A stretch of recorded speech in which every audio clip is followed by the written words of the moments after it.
Hi guys, today I will explain how to buy Ethereum in Binance. This process is simple and easy. The only thing is open the Binance application. Once it will be open, take a look on the left top. You can see a Binance icon, just click on it. And here you will see multiple options. From these, you have to select the option services.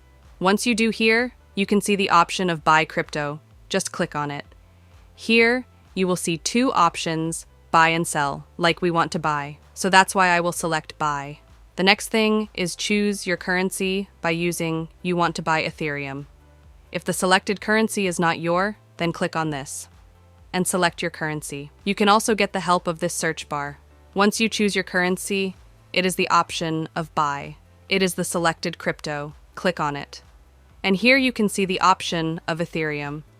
If you will not find it, then click on the search bar and search for your crypto.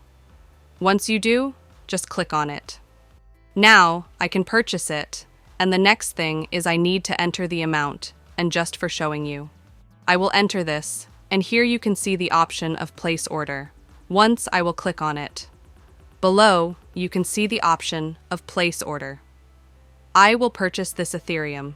Once I will click on place order, my order will be confirmed, and using this amount I can purchase the desired crypto, and it was the way by which you can purchase Ethereum in Binance.